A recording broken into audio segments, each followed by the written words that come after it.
Additional addition of reaction. Addition reaction क्या है? Addition meaning से ही हम लोग को समझ में आ रहा है कि कुछ जुटने वाली कहानी होगी, है ना, जुटना, ऐड कर रहा होगा। Unsaturated hydrocarbons add hydrogens in the presence of the catalyst such as the palladium or nickel to give saturated hydrocarbons। क्या मतलब है कि अनसैचुरेटेड हाइड्रोकार्बन्स क्या होता है? Hydrogen in the presence of the catalyst such as the palladium और the nickel to have the saturated hydrocarbons. कहने का मतलब है अनसैचुरेटेड हाइड्रोकार्बन हाइड्रोजन के साथ ऐड होके कैटलिस्ट के प्रेजेंटेशन में, कौन कौन सा कैटलिस्ट होता है? पैलेडियम और निकेल के साथ रिएक्शन करके क्या बना देता है? अनसैचुरेटेड बना देता है। इस बात को तो बिल्कुल समझ में नहीं आया होगा, हमको पता है। देखते हैं हम लोग इसको अगले स्लाइड में और अच्छे समझने की कोशिश करते हैं। Addition reaction. एडिशन रिएक्शन समझने से पहले ये कैटलिस्ट वर्ड कहाँ से क्या है, ये इसको समझ लेते हैं। देखिए कैटलिस्ट क्या है। Catalysts are the substances that causes a reactions to occur or proceed at a different rate without the reaction itself being affected। नहीं समझ में आया? कोई बात नहीं। देखिए कह रहा है कि कैटलिस्ट है क्या, हम समझाते हैं।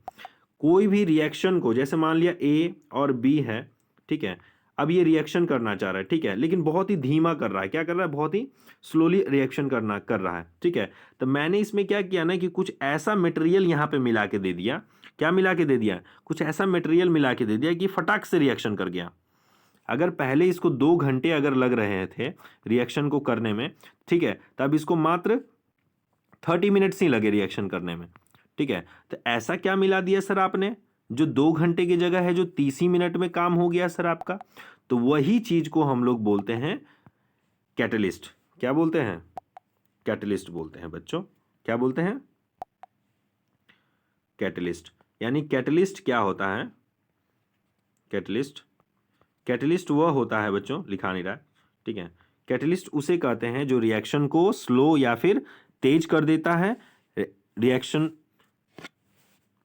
में किसी भी बिना किसी चेंजिंग के, ठीक है। कोई इसमें चेंजिंग नहीं होता है इसको मिलाने से, ठीक है, बस खाली इसके स्पीड को बढ़ा और घटा देता है कि कितना स्पीड से होना चाहिए और कितना स्पीड से स्लो होना चाहिए। ये बात यहाँ पे कैटलिस्ट कर रहा है। Catalyst are the substances that causes a reaction, जो करता है रिएक्शंस को टू ऑक्योर और प्रोसीड, जो प्रोसीड करवाता है different rate without the reaction itself being affected. Reaction को है जो बिना कोई अफेक्शन के, अफेक्टेड होने, बिना कोई अफेक्शन के वो क्या करता है? रेट उसको बताता है कि कितना स्पीड से हो रहा है और कितना स्लोली हो रहा है, ठीक है। यहाँ पे वही बता रहा था एडिशन रिएक्शन में कि अनसैचुरेटेड हाइड्रोकार्बन्स को जब हाइड्रोजन के साथ रिएक्शन करवाया जाता है, अनसैचुरेटेड हाइड्रोकार्बन्स को जब हाइड्रोजन के साथ रिएक्शन करवाया जाता है कैटलिस्ट के प्रेजेंटेशन में, तो कौन कौन सा कैटलिस्ट हो सकता है? पैलेडियम और निकेल, ये दोनों कैटलिस्ट हैं, ठीक है। करवा के ये क्या बना दिया गया? अनसैचुरेटेड हाइड्रोकार्बन बनाया गया, ठीक है। देखते हैं एग्जाम्पल से, रिएक्शन देख लेते हैं। देखिए ये था अनसैचुरेटेड, हमारा क्या था? अनसैचुरेटेड हाइड्रोकार्बन्स था। अनसैचुरेटेड, ये कार्बन, ये हाइड्रोजन है, आर आर क्या दिख रहा है आपको? हाइड्रोजन, कार्बन जो डबल बॉन्ड के साथ जुटा हुआ है। निकेल कैटलिस्ट के साथ जब इसको रिएक्शन करवाया गया तो ये क्या बना दिया? सैचुरेटेड कार्बन कंपाउंड्स बन गया। क्या बन गया? सैचुरेटेड कार्बनिक कंपाउंड बन गया। Is that clear? Can we move ahead? Okay, ठीक है। अब देखिए, अब ये बात है, कह रहा है कि this reaction is commonly used in the hydrogenation of the vegetable oil using a nickel catalyst। कहने का मतलब जो अभी हम लोगों ने एडिशन रिएक्शन पढ़ा उसमें अनसैचुरेटेड हाइड्रोकार्बन्स को सैचुरेटेड हाइड्रोकार्बन्स में कन्वर्ट किया, किसके प्रेजेंटेशन में? निकेल कैटलिस्ट के प्रेजेंटेशन में। और इसका यूज जो है वेजिटेबल ऑयल को बनाने में किया जाता है, क्योंकि अनसैचुरेटेड वेजिटेबल ऑयल हम लोग पचा ही नहीं सकते हैं, ठीक है, इसलिए उसको सैचुरेटेड बनाया जाता है। तो vegetable oils generally have the long unsaturated carbon chains, ठीक है। जो वेजिटेबल ऑयल होते हैं अनसैचुरेटेड होते हैं, ठीक है, लॉन्ग चेन बनाता है तो उसको कन्वर्ट करना पड़ता है ना। जबकि animal fats have the saturated carbon chains, वहीं एनिमल का फैट क्या होता है? सैचुरेटेड होता है। क्लियर? अब देखिए, अब कह रहा है some vegetable oils are the healthy, कुछ वेजिटेबल्स ऑयल जो है हेल्दी होते हैं।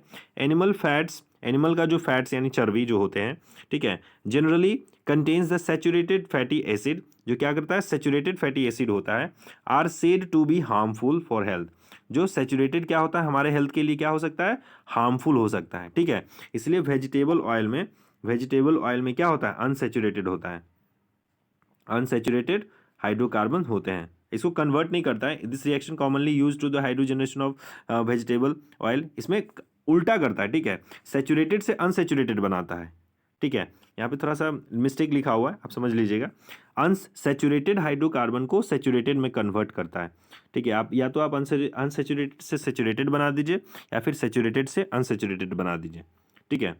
तो हम लोग वेजिटेबल ऑयल में अनसेचुरेटेड हाइड्रोकार्बन्स होते हैं, ठीक है। ये बहुत ही इंपॉर्टेंट है, पिछले बार क्लास 10th का सीबीएसई में ये एमसीक्यू में पूछा गया था कि वेजिटेबल ऑयल जो है किस प्रकार का हाइड्रोजन कार्बन कंपाउंड्स रखता है, तो वो अनसेचुरेटेड है।